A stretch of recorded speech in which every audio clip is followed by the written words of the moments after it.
Yirmiyahu was a prophet, was a good chaver of mine. Never understood a single word he said, but we helped him to drink his yain. And we always have some mighty fine yain. Singing Simchat Le'olam, Kol HaYeladim now. Simchat to the dagim in the deep blue sea. Simchat to you and me. Welcome to the Haftarah Plethora video podcast, where we might not bring joy to the world, but we do talk about Jeremiah and other prophets. Are there any other prophets except for Isaiah? It's been so long, I can't remember any of them. We're almost done with a long string of Isaiah readings, Rick. Just one more and we'll be through. The Haftarah for Ki Tavo is the sixth of 7 Haftarot of consolation. And if you add the last Haftarah of admonition, which is also from Isaiah, we're through 7 of 8 consecutive readings from Isaiah. But Rick, you and I both enjoy Isaiah, especially the poetry, the symbolism that he, or perhaps they, since there were at least 3 separate authors, use. Anyway, I'm Larry Herman, sipping some very fine wine and talking Haftarah today with my very good friend, the king of cannellation, Rick Muller. How are you doing this week, Rick? I'm good. I got some iced coffee here, but I'm a little lightheaded. Oh, I'm sorry to hear that. You're not well? No, I'm fine. In fact, I'm feeling radiant. But you said that you're lightheaded. I feel like I'm glowing. Are you feverish? No, I'm shining with the radiance of the light of the Holy One. Blessed be. Okay, I get it now. You're referring to one of the themes and metaphors of this week's Haftarah. Isaiah is telling the people that God's light is shining upon them. Very clever. In 6 different verses, Isaiah uses the words for light, shining, and radiance.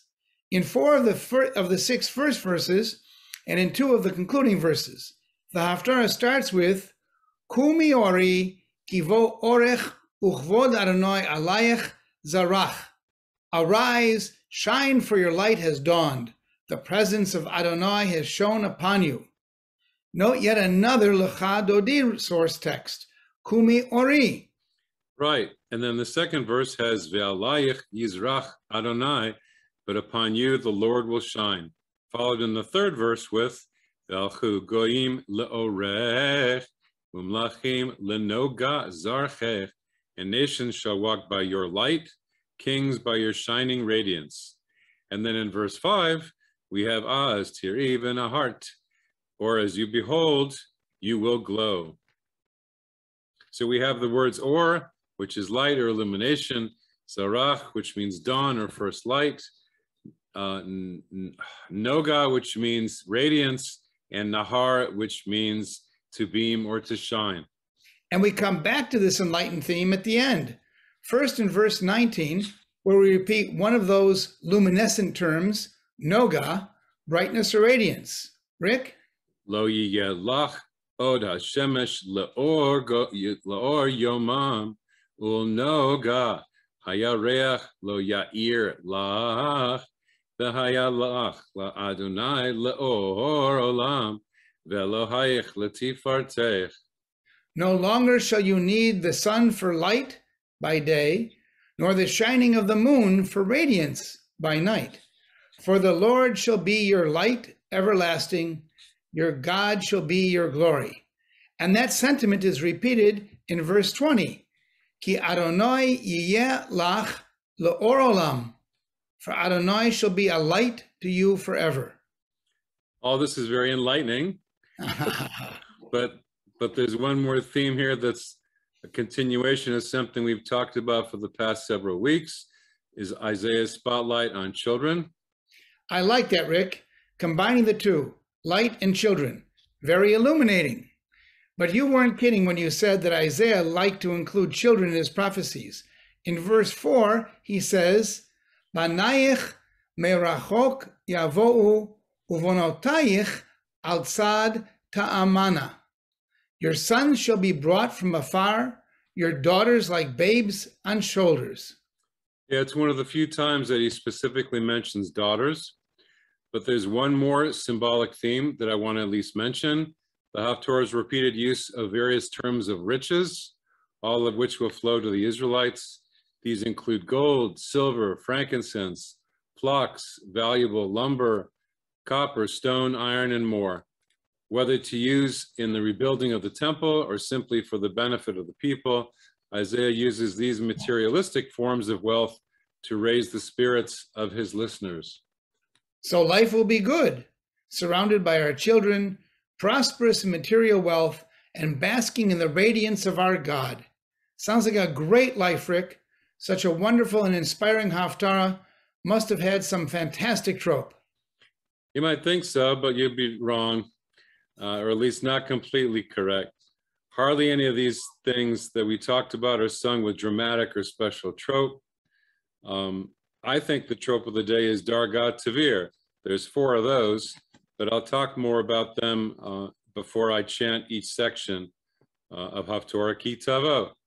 How are we dividing up the Haftarah today? Let's start with the first 5 verses, which have the theme of light, and then introduce the idea of riches flowing to the people. Then in verses 6 through 17, we hear how nation after nation will make offerings to the people. We'll conclude with verses 18 through 22, returning to the theme of God's radiance and the return of the people to the land as a mighty nation. Okay, that's convenient, since the first 5 verses don't have any trope that I care to mention. We've already talked about all the illuminating and radiant words that appear in these verses. I'll try to accentuate those words as I chant. The Haftarah is found on page 1161 in the Eitz Chaim Chumash, or you can follow along the screen thanks to the technical wizardry of Norm Gar. But first, the bracha. Baruch atah Adonai Eloheinu melech haolam, asher kichanu b'mitzvotav v'tzivanu la'asok b'divrei Torah. Amen. Kumi ori kiva orech uchvod Adonai alayich zarach ki hinei achoshech yichaser etz barafel leumim ve'alayich yizrach Adonai uchvodo alayich yera'eh ve'halchu goyim le'orech umlachim lenoga zarchech sei saviv einayich ori kulam nikbetzu va'ulach banayich merachok yavo'u uvnotayich atzad te'amana az tir'i v'nahart ufachad v'rachav levavech ki yafech alayich hamon yam chel goyim yavo'u lach. Great. Rick, I see that we finally get some special tropes starting in verse 6. Right off, I get my favorite, a kadma v'azla. Yes, Shifa Kimalim Techasek. Yep. It's translated here as a tide of camels shall cover you, which is about as special as it gets. Actually, the JPS translation is dust clouds of camels shall cover you, but there's no word for clouds in the Hebrew text, just shafa'at, which means an abundance. Regardless, you're right, it's a bizarre image. And maybe that's why Aaron ben Asher put the kadma v'azla on it. Good sense of humor. Yeah. Okay, so then I want to go right to the Dargat Tavirs in verses 11, 12, and 15. The first Dargat Tavir in verse 11 is on with a kadma, uvichu, sharayich tamid. Your gates will always stay open, which suggests both the Jerusalem shall be open to the world and safe, a great image. The second Dargat Tavir is on Ki Hagoy ve'amamlacha, emphasizing that any nation or kingdom that doesn't serve you shall perish. But it's the third Dargat Tavir combo in verse 15 that I really like to touch on. It begins the phrase, Tachat heyotech azuva usnua ben over. Instead of your being forsaken, rejected, with none passing through. The dargah is on the word tachat, which means under, but also means instead of, like a contrast. Isaiah uses tachat 4 more times in verse 17. The first time accentuated by a rare azla geresh on the word for copper or bronze. Tachat hanchoshet. That was a big thing in the ancient world, copper. Instead of copper, I'll bring gold. Instead of iron, I'll bring silver. Instead of wood, copper. Instead of stone, iron. So things will be a lot better than they used to be. That's surely a hopeful message that we can use even today. Rick, please chant verses 6 through 17.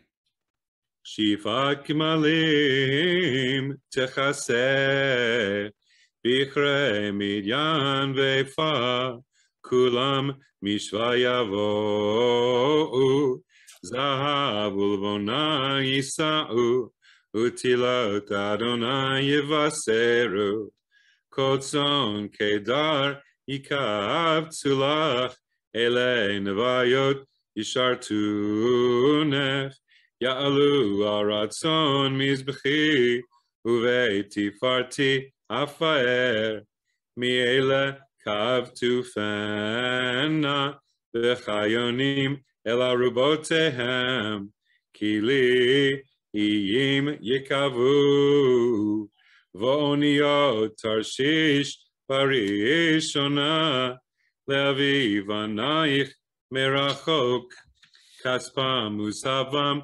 Itam Hashem Adonai Elohayich V'likdosh Yisrael Kifei Arach Uvanu V'nei Nechar Chomotayich U'machehem Yishartunech Ki V'kitzpi Hikitich U'virtzoni Richamtich U'firchu Sharayich Tamid Yomam v'layla lo yisageru lavi elayich chehel goyim u'machehem nehugim ki hagoy b'mamlacha asher lo ya'avduch yovedu v'hagoyim charov yecheravu kvod halvanon elayich yavo Berosh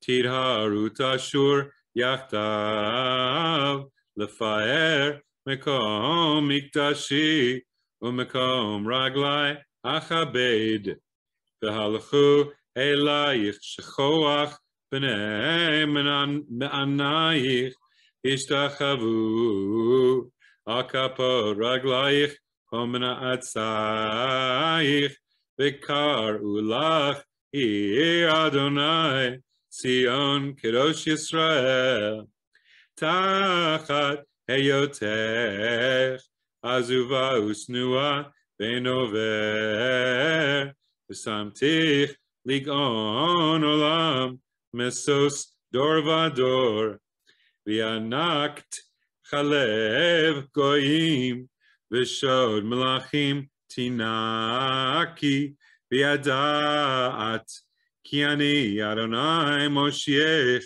v'goalech avir Yaakov tachat hanachoshet avi zahav v'tachat habarzel avi chesef v'tachat ha'itzim nechoshet v'tachat havanim barzel samtif kudatech Shalom, v'nog saich tzedakah.